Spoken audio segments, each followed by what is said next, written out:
जय श्री कृष्ण। आगे का वर्णन। श्लोक 11 अध्याय 2। अनुवाद। श्री भगवान ने कहा, तुम पांडित्य पूर्ण वचन कहते हुए उनके लिए शोक कर रहे हो जो शोक करने योग्य नहीं है। जो विद्वान होते हैं वे न तो जीवित के लिए न ही मृत के लिए शोक करते हैं। तात्पर्य। भगवान ने तत्काल गुरु का पद संभाला और अपने शिष्य को अप्रत्याशित मूर्ख कहकर डांटा। उन्होंने कहा, तुम विद्वान की तरह बातें करते हो, लेकिन तुम यह नहीं जानते कि जो विद्वान होता है, अर्थात जो यह जानता है कि शरीर तथा आत्मा क्या है, वह किसी भी अवस्था में शरीर के लिए, चाहे वह जीवित हो या मृत, शोक नहीं करता। अगले अध्यायों से यह स्पष्ट हो जाएगा कि ज्ञान का अर्थ पदार्थ तथा आत्मा एवं इन दोनों के नियामक को जानना है। अर्जुन का तर्क था कि राजनीति का या समाज नीति की अपेक्षा धर्म को अधिक महत्व मिलना चाहिए, किंतु उसे यह ज्ञात न था कि पदार्थ, आत्मा तथा परमेश्वर का ज्ञान धार्मिक सूत्रों से ही अधिक महत्वपूर्ण है। और चूंकि उसमें इस ज्ञान का अभाव था, अतः उसे विद्वान नहीं बनना चाहिए था। और चूंकि वह अत्यधिक विद्वान नहीं था, इसलिए वह शोक की सर्वथा अयोग्य वस्तु के लिए शोक कर रहा था।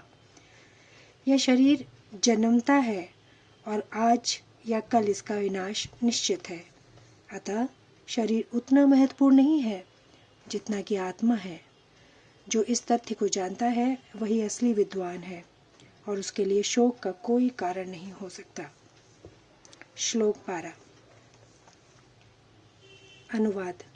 ऐसा कभी नहीं हुआ कि मैं न रहा हूँ या तुम न रहे हो अथवा ये समस्त राजा न रहे हों, और न ऐसा है कि भविष्य में हम लोग नहीं रहेंगे। तात्पर्य। वेदों में कठोपनिषद में तथा श्वेतर उपनिषद में भी कहा गया है कि श्री भगवान असंख्य जीवों के कर्म तथा कर्मफल के अनुसार उनकी अपनी अपनी परिस्थितियों में पालक है। वही भगवान अंश रूप में हर जीव में के हृदय में वास कर रहे हैं। केवल साधु पुरुष जो एक ही ईश्वर को भीतर बाहर देख सकते हैं, पूर्ण एवं शाश्वत शांति प्राप्त कर पाते हैं। नित्यो नित्याना। जो वैदिक ज्ञान अर्जुन को प्रदान किया गया, वही विश्व के उन समस्त पुरुषों को प्रदान किया जाता है जो विद्वान होने का दावा तो करते हैं, किंतु जिनकी ज्ञान राशि न्यून है। भगवान यह स्पष्ट कहते हैं कि वे स्वयं अर्जुन तथा युद्धभूमि में एकमात्र सारे राजा शाश्वत प्राणी हैं, और इन जीवों की बद्ध तथा मुक्त अवस्थाओं में भगवान ही एकमात्र उनके पालक हैं। भगवान परम पुरुष हैं तथा भगवान का चिर संगी अर्जुन एवं वहाँ पर एकत्र सारे राजागण शाश्वत पुरुष हैं। ऐसा नहीं है कि ये भूतकाल में प्राणियों के रूप में अलग अलग उपस्थित नहीं थे, और ऐसा भी नहीं है कि ये शाश्वत पुरुष बने नहीं रहेंगे। उनका अस्तित्व भूतकाल में था और भविष्य में भी निर्बाध रूप से बना रहेगा। अतः किसी के लिए शोक करने की कोई बात नहीं है। यह मायावादी सिद्धांत कि मुक्ति के बाद आत्मा माया के आवरण से पृथक होकर निराकार ब्रह्म में लीन हो जाएगा और अपना अस्तित्व खो देगा, यहाँ पर हम परम अधिकारी भगवान कृष्ण द्वारा पुष्टि नहीं हो पाता। नहीं इस सिद्धांत का समर्थन हो पाता है कि बद्ध अवस्था में ही हम अस्तित्व का चिंतन करते हैं। यहाँ पर कृष्ण स्पष्ट कहते हैं कि भगवान तथा अन्यों का अस्तित्व भविष्य में भी अक्षुण्ण रहेगा, जिनकी पुष्टि अब उपनिषदों द्वारा भी होती है। कृष्ण का यह कथन प्रामाणिक है कि उन्होंने कृष्ण मायावश नहीं है। यदि अस्तित्व तथ्य न होता तो फिर कृष्ण इतना बल क्यों देते, और वह भी भविष्य के लिए। मायावादी यह तर्क कर सकते हैं कि कृष्ण द्वारा कथित अस्तित्व आध्यात्मिक न होकर भौतिक है। यदि हम इस तर्क को कि अस्तित्व भौतिक होता है स्वीकार कर भी लें, फिर भी कोई कृष्ण के अस्तित्व को किस प्रकार पहचानेगा।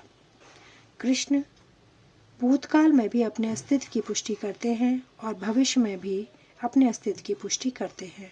उन्होंने अपने अस्तित्व की पुष्टि कई प्रकार से की है और निराकार ब्रह्मा उनके अधीन घोषित किया जा चुका है। कृष्ण सदा सर्वदा अपना अस्तित्व बनाए रहे हैं। यदि उन्हें सामान्य चेतना वाले सामान्य व्यक्ति के रूप में माना जाता है तो प्रामाणिक शास्त्र के रूप में उनकी भगवत गीता की कोई महत्ता नहीं होगी। एक सामान्य व्यक्ति मनुष्यों के 4 अवगुणों के कारण श्रवण करने योग्य शिक्षा देने में असमर्थ रहता है। गीता ऐसे साहित्य से ऊपर है। कोई भी संसारी ग्रंथ गीता की तुलना नहीं कर सकता। श्री कृष्ण को सामान्य व्यक्ति मान लेने पर गीता की सारी महत्ता जाती रहती है। मायावादियों का तर्क है कि इस श्लोक में वर्णित द्वैत लौकिक है और शरीर के लिए प्रयुक्त हुआ है, किंतु इसके पहले वाले श्लोक में ऐसे देहात्म बुद्धि की निंदा की गई है। एक बार जीवों की देहात्म बुद्धि की निंदा करने के बाद यह कैसे संभव है कि कृष्ण पुनः शरीर पर उसी वक्तव्य को दोहराते। अतः यह अस्तित्व आध्यात्मिक आधार पर स्थापित है और इसकी पुष्टि रामानुजाचार्य तथा अन्य आचार्यों ने भी की है। गीता में कई स्थलों पर इसका उल्लेख है कि आध्यात्मिक अस्तित्व केवल भगवत गीता द्वारा ज्ञेय है। जो लोग भगवान कृष्ण का विरोध करते हैं उनकी इस महान साहित्य तक पहुंच नहीं हो पाती। अभक्तों द्वारा गीता के उपदेशों को समझने का प्रयास मधुमक्खी द्वारा मधु पात्र चाटने के सदृश है। पात्र को खोले बिना मधु को नहीं चखा जा सकता। इसी प्रकार भगवत गीता के रहस्यवाद को केवल भक्ति समझ सकते हैं। अगर कोई नहीं, जैसा कि इसके 4th अध्याय में कहा गया है, नहीं गीता का स्पर्श ऐसे लोग कर पाते हैं जो भगवान के अस्तित्व का ही विरोध करते हैं। अतः मायावादियों द्वारा गीता की व्याख्या मानो समग्र सत्य का सरासर भ्रामक निरूपण है। भगवान चैतन्य ने मायावादियों द्वारा की गई गीता की व्याख्या को पढ़ने का निषेध किया है और चेतावनी दी है कि जो कोई ऐसे मायावादी दर्शन को ग्रहण करता है वह गीता के वास्तविक रहस्य को समझ पाने में असमर्थ रहता है। यदि अस्तित्व का अभिप्राय अनुभव गम्य ब्रह्मांड से है तो भगवान द्वारा उपदेश देने की कोई आवश्यकता नहीं थी। आत्मा तथा परमात्मा का द्वैत शाश्वत तथ्य है और इसकी पुष्टि वेदों द्वारा होती है, जैसा कि ऊपर कहा जा चुका है। श्लोक 13 अनुवाद। जिस प्रकार शरीरधारी आत्मा इस वर्तमान शरीर में बाल्यावस्था में, तरुणावस्था में और फिर वृद्धावस्था में निरंतर अग्रसर होता रहता है, उसी प्रकार मृत्यु होने पर आत्मा दूसरे शरीर में चला जाता है। धीर व्यक्ति ऐसे परिवर्तन से मोह को प्राप्त नहीं होता। तात्पर्य, प्रत्येक जीव एक व्यष्टि आत्मा है। वह प्रतिक्षण अपना शरीर बदलता रहता है, कभी बालक के रूप में, कभी युवा, कभी वृद्ध पुरुष के रूप में, तो भी आत्मा वही रहती है, उसमें कोई परिवर्तन नहीं होता। यह व्यष्टि आत्मा मृत्यु होने पर अंत तो गत्वा एक शरीर बदलकर दूसरे शरीर में देहांतरण कर जाता है और चूंकि अगले जन्म में इसको शरीर मिलना अवश्यम भावी है, चाहे वह शरीर आध्यात्मिक हो या भौतिक। अतः अर्जुन के लिए न तो भीष्म न ही द्रोण के लिए शोक करने का कोई कारण था, अपितु उसे प्रसन्न होना चाहिए था कि वे अपने पुराने शरीरों को बदलकर नए शरीर ग्रहण करेंगे और इस तरह वे नई शक्ति प्राप्त करेंगे। ऐसे शरीर परिवर्तन से जीवन में किए कर्म के अनुसार नाना प्रकार के सुखों, उपभोग या कष्टों का लेखा हो जाता है। चूंकि भीष्म व द्रोण साधु पुरुष थे, इसलिए अगले जन्म में उन्हें आध्यात्मिक शरीर प्राप्त होंगे, नहीं तो कम से कम उन्हें स्वर्ग में भोग करने के अनुरूप शरीर को प्राप्त होंगे ही। अतः दोनों ही दशाओं में शोक का कोई कारण नहीं था। जिस मनुष्य को व्यष्टि आत्मा, परमात्मा तथा भौतिक और आध्यात्मिक प्रकृति का पूर्ण ज्ञान होता है, वह धीर कहलाता है। ऐसा मनुष्य कभी भी शरीर परिवर्तन द्वारा ठगा नहीं जाता। आत्मा के वाद का मायावादी सिद्धांत मान्य नहीं हो सकता, क्योंकि आत्मा के इस प्रकार विखंडन से परमेश्वर विखंडनीय या परिवर्तनशील हो जाएगा, जो परमात्मा के अपरिवर्तनीय होने के सिद्धांत के विरुद्ध होगा। गीता में पुष्टि हुई है कि परमात्मा के खंडों का शाश्वत अस्तित्व है, जिन्हें क्षर कहा जाता है, अर्थात उनमें भौतिक प्रकृति में गिरने की प्रवृत्ति होती है। ये भिन्न अंश नित्य भिन्न रहते हैं, यहाँ तक कि मुक्ति के बाद भी व्यष्टि आत्मा जैसा का तैसा भिन्न अंश बना रहता है। किंतु एक बार मुक्ति होने पर वह श्री भगवान के साथ सच्चिदानंद रूप में रहता है। परमात्मा पर प्रतिबिंबवाद का सिद्धांत व्यवहारित किया जा सकता है, जो प्रत्येक शरीर में विद्यमान रहता है। वह व्यष्टि जीवन से भिन्न होता है। जब आकाश का प्रतिबिंब जल में पड़ता है तो प्रतिबिंब में सूर्य, चंद्र तथा तारे सभी कुछ रहते हैं। तारों की तुलना जीवों से तथा सूर्य या चंद्र की परमेश्वर से की जा सकती है। व्यष्टि अंशात्मा को अर्जुन के रूप में और परमात्मा को श्री भगवान के रूप में प्रदर्शित किया गया है। जैसा कि चतुर्थ अध्याय के प्रारंभ में स्पष्ट है, वे एक ही स्तर पर नहीं होते। यदि अर्जुन कृष्ण के समान स्तर पर हो और कृष्ण अर्जुन के श्रेष्ठतर न हो, तो उनमें उपदेशक तथा उपदिष्ट का संबंध अर्थहीन होगा। यदि ये दोनों माया द्वारा मोहित हैं, तो एक को उपदेशक तथा दूसरे को उपदिष्ट होने की कोई आवश्यकता नहीं है। ऐसा उपदेश व्यर्थ होगा, क्योंकि माया के चुंगल में रहकर कोई भी प्रामाणिक उपदेशक नहीं बन सकता। ऐसी परिस्थितियों में यह मान लिया जाता है कि भगवान कृष्ण परमेश्वर हैं और पद में माया द्वारा विस्मृत अर्जुन रूपी जीव से श्रेष्ठ है। श्लोक 14। अनुवाद। हे कुंती पुत्र, सुख तथा दुख का क्षणिक उदय तथा कालक्रम में उनका अंतर ध्यान होना सर्दी तथा गर्मी की ऋतुओं के आने जाने के समान है। हे भरतवंशी, वे इंद्रिय बोध से उत्पन्न होते हैं और मनुष्य को चाहिए कि अविचल भाव से उनको सहन करना सीखे। तात्पर्य। कर्तव्य निर्वाह करते हुए मनुष्य को सुख तथा दुख के क्षणिक आने जाने को सहन करने का अभ्यास करना चाहिए। वैदिक आदेशानुसार मनुष्य को माघ, जनवरी, फरवरी के मास में भी प्रातःकाल स्नान करना चाहिए।